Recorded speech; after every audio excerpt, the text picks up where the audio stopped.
What's up, you guys? It's BrooklynBoy coming at you from Team Thoughts and Nerds today. It's been a while since I've done one of these, but I figured it's a really personal deck for me to build, and I've been waiting for a while to actually find the right, build for it. And I think I found one. So this one is still in the working, but this is how I want to start it off, at least, with a prototype version of it. But this is my Synchrons for this format. The standard. 3 quick draw, self-explanatory. 3 junk, again self-explanatory. Don't need to explain much. He's your main guy. Long quick draw, and 3 jet, one of the new tuners from the structure deck. Taking a look at it, I like Jet's effect a lot. The fact that I'm able to search into junk Synchron, and then I'm also able to combo off that, and I'm also able to special summon him back. That's really it's a once per turn thing, but still that's pretty useful because that helps me go on a formula a lot quicker.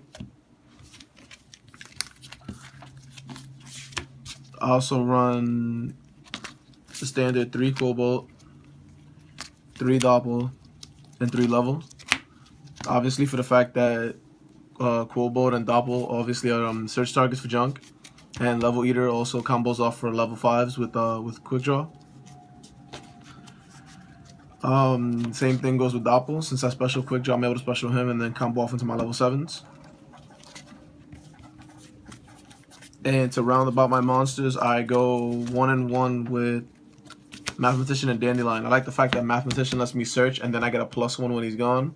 And Dandelion's always going to be a staple for Synchron because of the fact that I'll be able to get to my tokens after. And that rounds it out about 20 monsters. I've seen other builds that run stuff like Raiko, which I've been interested in, but I don't really feel like I want to mill that much. But I've seen combos where they do work, so I might side deck and maybe test it out as the format goes on. Now for the spells, self-explanatory, 3 tuning. That's searching out 9 of my cards, and it helps me mill out stuff like Level Eater and Doppel Warrior or Cobalt ahead of time. 3 MST.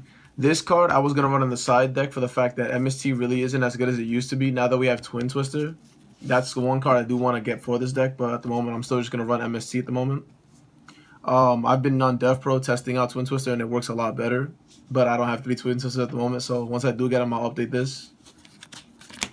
And for my one-ofs, I run 1 Rhoda, only because it's at 1, obviously. Soul Charge is self-explanatory. It's our monster reborn for the format. We can't do nothing else without it.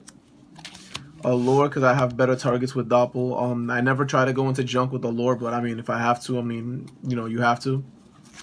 Foolish, just to mill out whatever I need to. 1 for 1, because there's so many level 1s that I want to get into as quick as I can. My 2 tech choices for this deck so far for spell-wise are 1 Upstart, 1 Monster Reincarnation. I like Upstart because, playing Dark Worlds, Madolches, you guys see my builds of, I love Upstart. It's just, I give you 1,000, but I'm easily going to take that back from you, so it doesn't really matter. It would be at 3, obviously, with the ban list. And Monster Reincarnation is, it's just a quick, I can pick up anything, whereas Soul Charge or, some of my other cards that can't come back automatically won't be able to do all that. So I usually go Reincarnation just for that. And that rounds out my spells at around, I think 13 it was. Now for the traps. For you guys who've seen my Dark Worlds, you'll know that I ran into the side deck, but for this I'll main deck it. 3 Reckless Greed. Simply for the fact that it cuts this deck into at least a 30 card deck at the most. This will be +6. I usually combo off 2 to 3 at a time. I don't try to go for 1. That'd be stupid. And the fact that I can combo off Reckless with tuning, that's already 9 cards gone out of the deck, turns it into 31. Then you knock out this 5, I'm 25, and I'm already comboing on you. Draw phase really isn't that important because I try to end the duel as quick as I can, so I try to make sure I can get that as quickly as possible done. And the big 4. Warning, Compulse, Bottomless, and Mirror Force, obviously, just for the fact that there is some times where this deck won't pop off where I need it to, and I won't be able to combo off where I need to, and it'll be a lot of more spell and traps. So I'm hoping, if anything, I can get these 4 first turn if I need to, just to make sure I can secure a second turn so I can combo off and make my moves then. And that rounds about 7 traps. The trap lineup for this deck really isn't that big. You try to rely on your spells and monsters to get everything done for you. Now onto the extra deck. 3 formula, self-explanatory. He's at 3. You synchro into him, you get a +1. I can synchro during my opponent's turn. That's pretty much broken. Nothing else to say about that. Tatsunoko. Love him. Never knew who or what this was until I actually saw it online, someone use it. The fact that I'm able to synchro using it and cards from my hand is just really nuts. And he starts off at level 3, so I can easily go into anything else I want to. Excel and Jet. Both of these guys, I love them. They're crazy. Their effects work wonderfully, and Jet can special summon himself. So that's also a plus. The fact that he's level 5 helps me go into Quasar a lot more easier.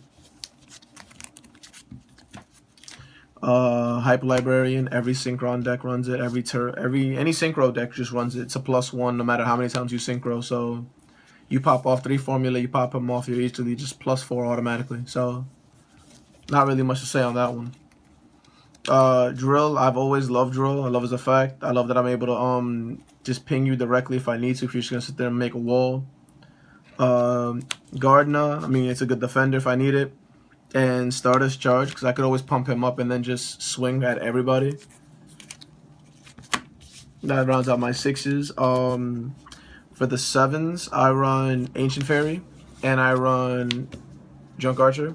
I love Junk Archer. I mean, the fact that I'm able to banish your creature and then just sit there and attack you with it and still get an attack after I do that, it's a better version of Chaos Sorcerer to me. Except for the fact that Chaos Sorcerer banishes permanently as the Junk Archer goes for the end turn. Now, Ancient Fairy. Ancient Fairy is a tech for me just for the fact that I like it as a 3,000 wall. I can set it in the fence and just have it sit there. And the fact that I can special summon by giving up my battle phase, but I can special summon 1 level 4. It helps off if I'm really slow starting off and I can go 7 first turn. And the fact that most decks nowadays do have some sort of field spell. So I'll be able to pop that with its first effect and I'll still gain a +1000. So I'll be able to hold off. And again, it's 3,000 wall. So it's nice to always have that defense secured. For the 8, I run Road Warrior. Helps me special out Doppel and Quobolt a lot faster with its effect. So that's obviously a plus. Go to my 2s and just get that done. For my 10, I run Stardust Warrior. Newer card. I kind of just like its effect. I like it's a little bit of a beat stick. I can just special summon it and just go to town. And obviously the big boss man himself, Quasar. Nothing else left to say. I mean, 4,000, 4,000. I have 9 tuners that I go through, so if I even draw 3 to 4, I'm sitting there with 4 attacks per turn and just gonna blast you in the face every time. So it's really not that much for me to do. And that's about it, you guys. I want to thank you for watching, and just like, comment, and subscribe, and leave any comments below for any suggestions you'd like to have. This is BrooklynBoy signing out.